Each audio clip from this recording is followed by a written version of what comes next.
This is our final show before Election Day, which is a huge relief, as for many, from the constant phone calls, texts or ads, this campaign has taken a toll. It's just non-stop. We're ready to get it over with. It's tiring. I see 1,000 ads running and you're like, who do I vote for? What's going on? It is overwhelming because then it turns into, okay, so there's pros and cons with this person and there's pros and cons with this person. It's turning out to where my generation doesn't want to vote. Wait. I'm going to choose to believe that woman is not the voice of her generation, because that voice is obviously standing right beside her. What a shirt! I have so many questions. From why did no one at that local news station catch that? To did he not realise he was wearing that shirt when the camera crew stopped him? Or did he very much realise and that's the only reason he stopped? And I want it on the record, I am not bullying that guy right now. I wouldn't do that because, you know, this election has been brutal. And while who knows if they're accurate or not, the polls in many swing states right now are basically tied, which is absolutely mind-breaking for so many reasons, including last Sunday's spectacle at Madison Square Garden, where incredibly racist things were said about black people, Palestinians and Puerto Ricans, with Trump trying to stem the damage with that last group by posting this on Tuesday. Oh my God, I will vote. I will vote for Donald Trump. Oh my God, I will vote. I will vote. I will vote for Donald Trump. Yeah, he posted that without comment. And if it was meant as an apology to Puerto Ricans, it's worth knowing that is a Cuban band. Although, I admit, that is also a very catchy song, and I do appreciate that the lyrics are, oh my God, I will vote for Trump. Which sounds like someone realising in real time that they're an absolute dipshit. Trump's closing argument has consisted of his usual fear-mongering poison, interspersed with tweets like, when I'm president, the McDonald's ice cream machines will work great again.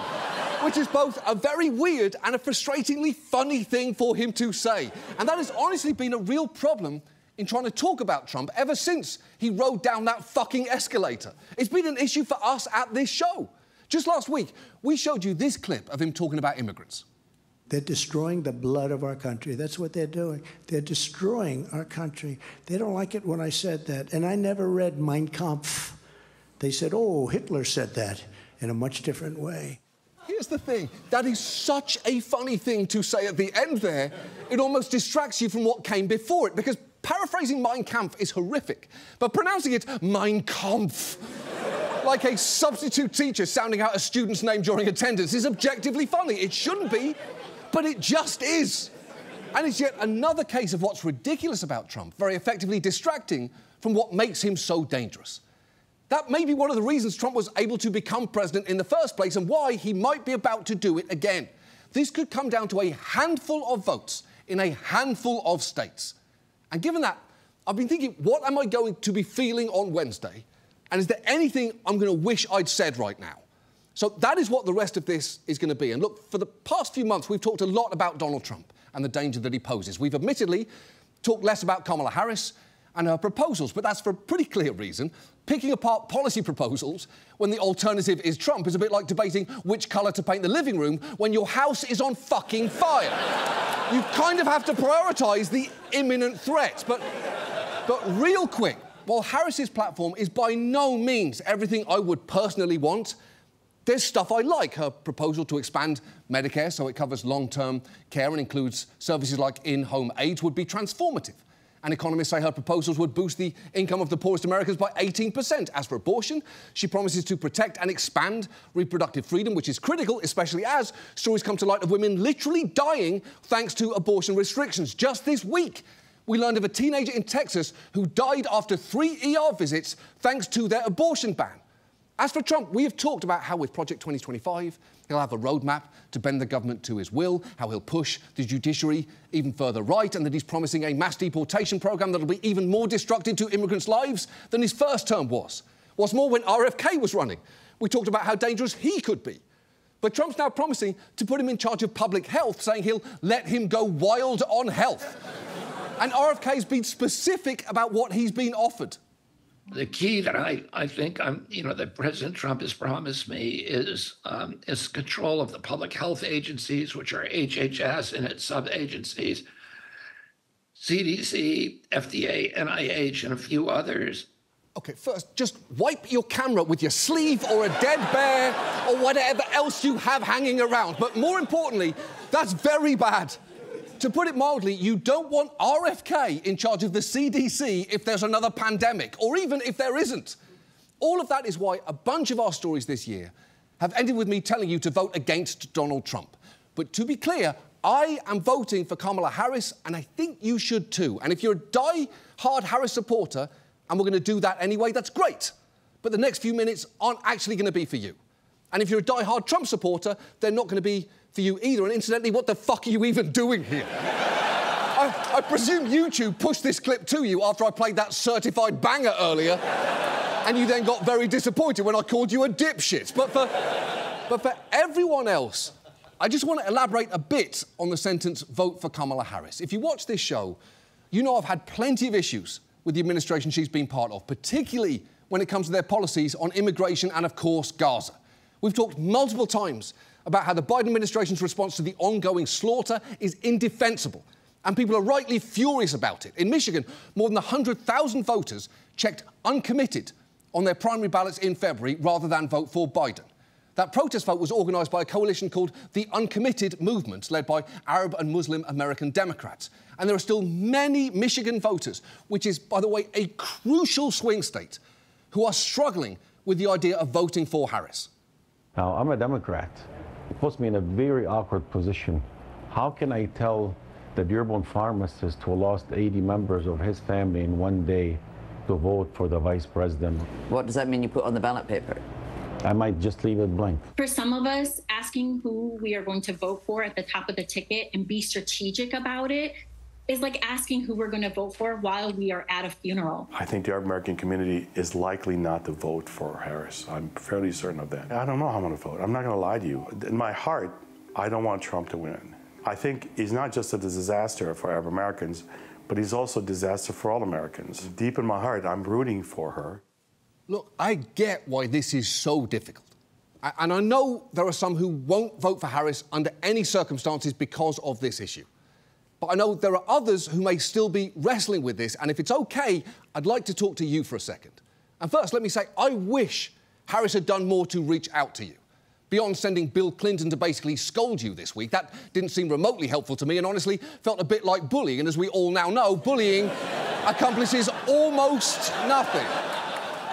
And I fully understand why a message from me might not be welcome either, but for what it's worth, I've been moved by some Muslim and Arab voices who've also wrestled hard with this question and arrived at the conclusion, despite their pain, to vote for Harris. In Arizona, a coalition of community leaders issued a letter in which they explained their decision to support her, saying a Trump win would be an extreme danger to Muslims in our country, all immigrants, and the American pro-Palestine movement. And they're not alone in feeling that way. Ruwa Roman is the first Muslim woman elected to the Georgia State House. You may remember she's one of several Palestinians who the Uncommitted Movement put forward to address this year's DNC, only to be rejected by the party, meaning the convention featured no Palestinian speakers. She actually released this TikTok a few weeks ago, partly in response to people telling her she should abandon the Democratic Party because both parties are basically the same. It's honestly worth watching the whole thing, but in it she talks about her anger at what happened, but also about the DNC delegates who stood up for her and those that she sees as movable on this issue. And this is where she lands.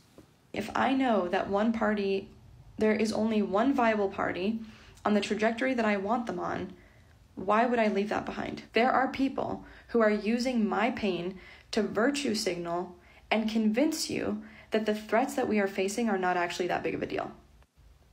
My philosophy is that if I can prevent the death of even a single person, I will make the decisions to do that. Period, end of story. I do not believe in the fact that just because things are bad, that it's okay to let them get worse. It's a compelling argument. And if you're thinking the Biden administration's been so bad on this issue, how could Trump possibly be worse? He's told us. He's told Netanyahu to do what you have to do in Gaza, arguing we should let Israel finish the job, while people in Trump's orbit, including his former ambassador to Israel, have been pushing to let it annex the West Bank.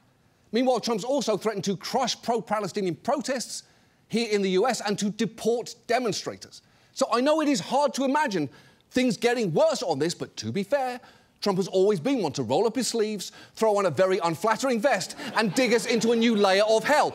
That is not AI, by the way. That is a real photo, and it may be the worst photo of any human being ever taken. And it's worth factoring in that the damage of a second Trump term would last far beyond the next 4 years and encumber any potential progressive president in the future. 2 of the current justices are at retirement age.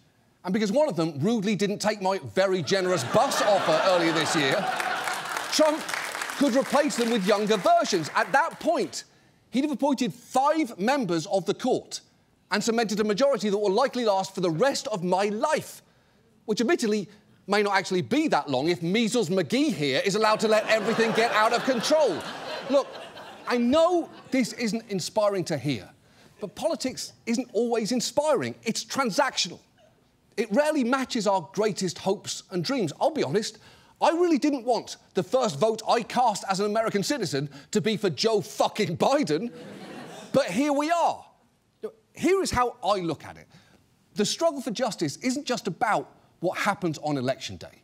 It's a fight waged constantly, day in, day out, in protests, on the street, meetings with legislators, and in the 1,000 small actions that cumulatively move the government forward an inch at a time. Abbas Alawiya, a co-founder of the Uncommitted movement, has urged Democrat voters to pair their votes, their support for Vice President Harris, with a public commitment to pressure her to stop sending weapons should she become president. As for Ruha Roman, she voted for Harris in Georgia, another critical swing state, while doing a vote swap with someone in a blue state who cast a protest vote on her behalf. And she explained her Harris vote by saying, "My vote is a promise that I and those who stand with me will not stop demanding the end of mass slaughter and violence everywhere." And that is the point. Elections alone aren't sufficient for large-scale change, but they're absolutely necessary for it to ever happen.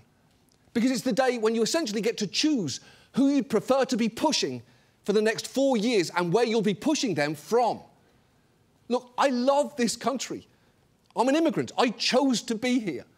In the words of the late Lee Greenwood, I'm proud to be an American.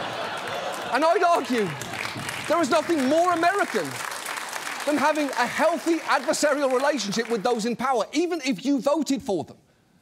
And while I know this hasn't been a very uplifting speech, if it helps at all, there's one final thing I'm going to be genuinely excited for on Tuesday, and that is, if Donald Trump loses this election, he's basically finished. I know he would put us through hell.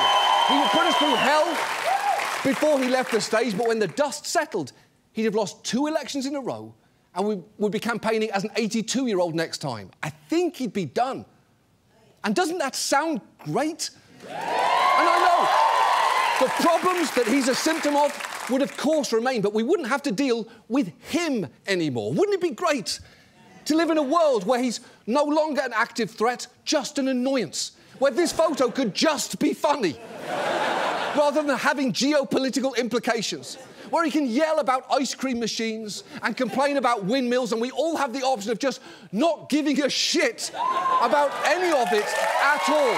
I want so badly to live in that world, and I hope everyone does everything in their power in the next 48 hours to make that world possible. That's our show. Thank you so much for watching. We'll see you next week. Good night.